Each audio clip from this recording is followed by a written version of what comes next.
So concept two is discuss the plantation system and the economic and moral acceptance for accepting slavery, and along with the politics of avoidance. So the ease of acquiring land, the availability of cheap labor, and the success of staple crops like tobacco in Virginia or Maryland, and rice in the Carolinas and Georgia were responsible for the establishment of the plantation system. What it's meant by the plantation system is a society with vast estates, by which their very presence dominated the much more numerous small farms. The plantation planter lived like a great lord, supported by the labor at first of the indentured servants, and then later the black slaves. Born to rule, reared to rule, the planters formed an aristocracies whose ranks were apparently nearly as difficult to enter as those of the English gentry. Ruling over their own plantations was the first lesson in statesmanship. If the plantation was a little colony itself, which had to be governed with tact, authority, prudence, brutality, the colony of Virginia was, in turn, ruled like a large plantation. The major decisions rested on those who held the largest stakes. Thus, the successful planters developed the habit of command. He came to manage the affairs of the colony with the same self-assurance he showed in managing his private estate. The ranks of the plantation planter, or gentry as they became, were further consolidated by carefully planned intermarriages among great families, since in good 18th century fashion, family plans always took precedence over the dictates of the heart. Thus, privilege by law and carefully selected, one almost says, bred through intermarriage, private or English educated, and practically trained, these Virginians created a lifestyle called the Plantation System that was based on aristocratic order. Hence, and real important to understand, a lifestyle was developed around the success of tobacco. So you'll hear this quite often too, that the Civil War from the perspective of the South was to preserve a lifestyle, right? Any threat to tobacco was a threat to the whole plantation system and its lifestyle, which had been successfully established for several generations before the catastrophic fall in the price of tobacco in the 1660s. The drop of tobacco prices forced the planters to lower their overhead labor costs, as always. Thus, slavery became a necessity for economic survival during these hard times. So basically, what's causing this catastrophic fall in prices is what causes most fall in prices. So many people got involved in the rush to gain profits with tobacco that it flooded the market, right? So the market is flooded, and what to do? Well, part of what we need to do is quit bringing in so much indentured servants. That's money out of our pocket. Because eventually you'll have to provide them with land and with supplies and all of that kind of stuff. So part of the reason for development of slavery, reluctantly and slowly, is this economic reasons. To the planter, the slave was the most natural thing to replace the white indentured servant, obviously. Slavery did not become a characteristic feature of Virginia society until nearly the end of the 17th century, so the end of the 1600s, in the beginning of the 1800s. It became so for several reasons. As mentioned above, the catastrophic fall in the price of tobacco ruined the small farmers, permitting profits only to men who had the capital to purchase cheap and self-propagating labor, slaves, eventually. Because of shortage of indentured servants, which started in the 1660s when England began restricting the immigration of white indentured servants, Virginians were forced to use black labor. The need for black labor continued in the 1670s because of the improved economic conditions in England. White servants were not as interested in indenturements, and competition of other colonies for servants provided other opportunities for indentured servants as well. Relatively few blacks were imported into Virginia or southern colonies until the late 17th century. The reason for this was that the cost of the slave was roughly 5 times that of the white servant before slavery becomes institutionalized. During this period, blacks were sold in the New World to the sugar plantations in the West Indies, where they fetched a higher price than Virginians could afford or would want to pay, as long as a supply of white servants was available. The problem of low supply of the black man's labor and the high price needed for him was solved with the formation of the Royal African Company in 1672, as it made slaves more readily available. The English government had given the Royal African Company a monopoly of the slave trade, which ended in 1678. Consequently, other merchants began slave trading on a larger scale. Hence, the indentured system began to give way to slavery as a permanent solution to the region's chronic need for labor. An additional inducement causing planters and politicians to switch was the recognition that, unlike white servants, black slaves and their offspring would be forever barred from competing with whites. Excuse me. I've been wanting to sneeze this whole lecture. There we go. Let me read that again. In addition, inducement causing planters and politicians to switch was the recognition that, unlike white servants, black slaves and their offspring would be forever barred from competing with poor whites for land and perhaps even political power. In 1670, well, let me talk a little bit about this. I'll talk more about this in class, but this became really, really apparent during Bacon's Rebellion in 1676. Not so much competition between whites and blacks, but due to the fact that they were cooperating with each other. Up until this point, poor people in Virginia, despite what color, white or black, recognized each other to be part of the same class of people. They were all poor and they had the same master. During Bacon's Rebellion, they were basically organized, poor Virginians, but again, black and white, were organized by a guy named Nathaniel Bacon, who was a member of the House of Burgesses. He had become concerned that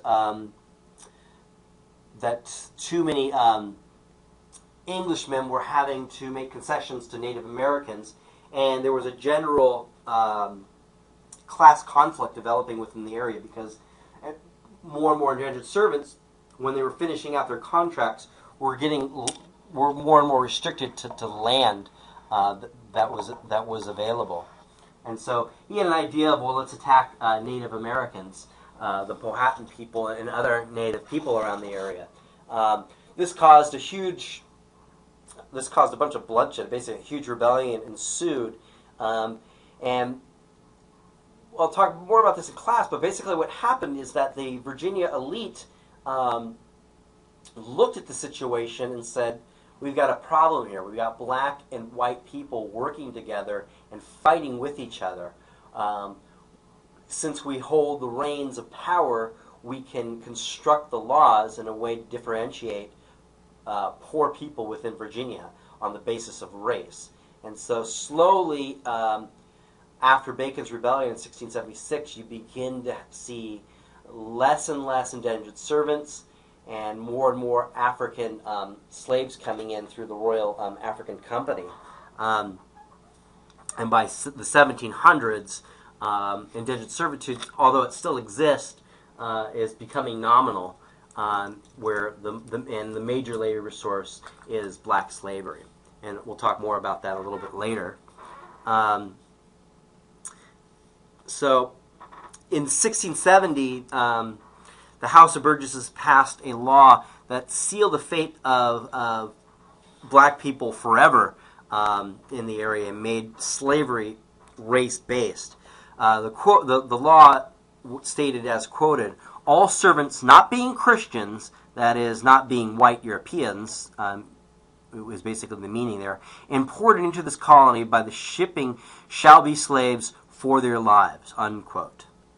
Slaves themselves became a major cash crop also, bought at African factories for 4 to 6 pounds apiece. They were sold in the colonies at a price ranging from 16 pounds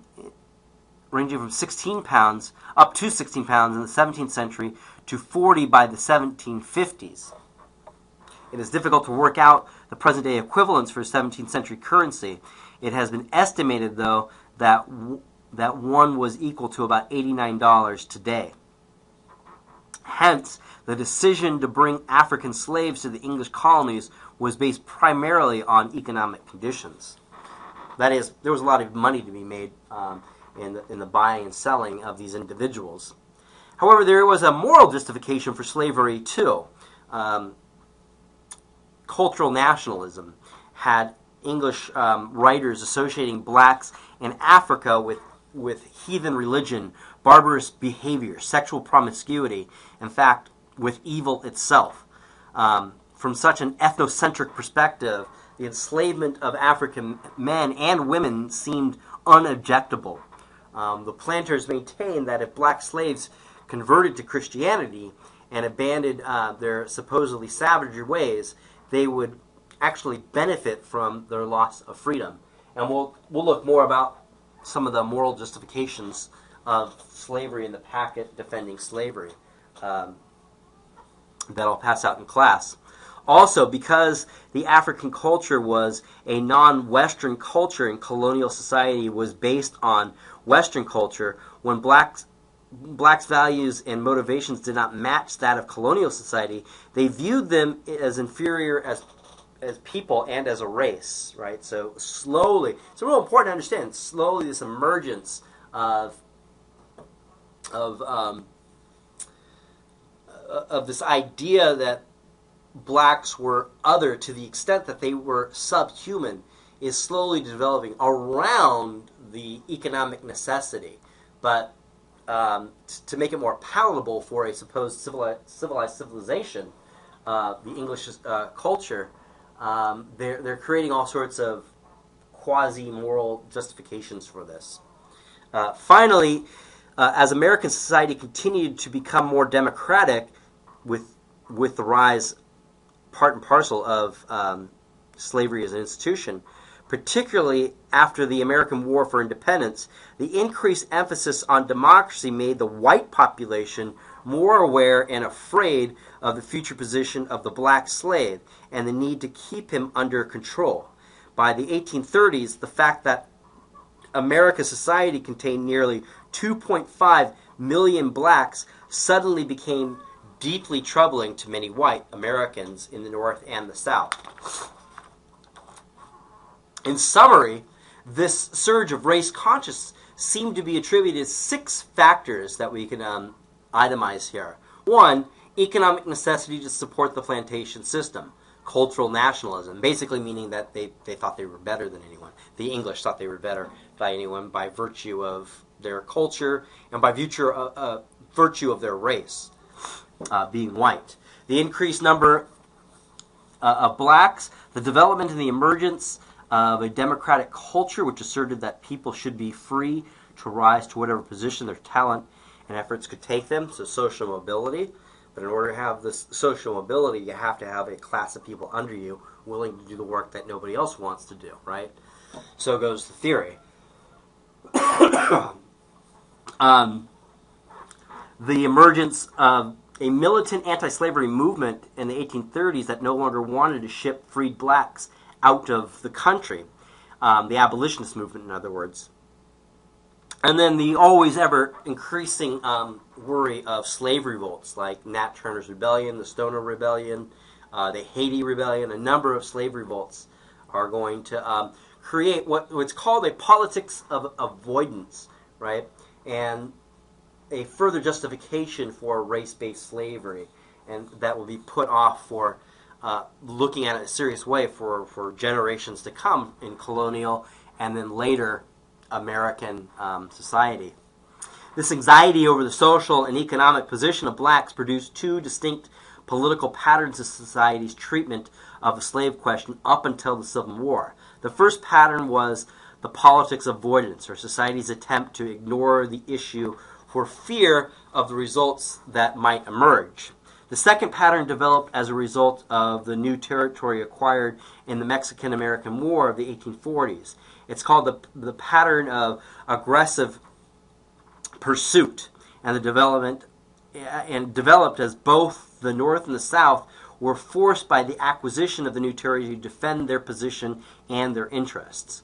Consequently, the quote-unquote forbidden fruit of Western expansion created opportunities as well as dilemmas, which eventually led to the Civil War, right? So there becomes a power grab as the country is going to further develop over this issue of slavery. So this really just demonstrates this quote-unquote pattern of aggressive pursuit really demonstrates how key, how central slavery was to American society, and how it would echo for generations to come, and including even to this very second. There's lots of things that we'll discuss in class of how the legacy of slavery is very much still with us.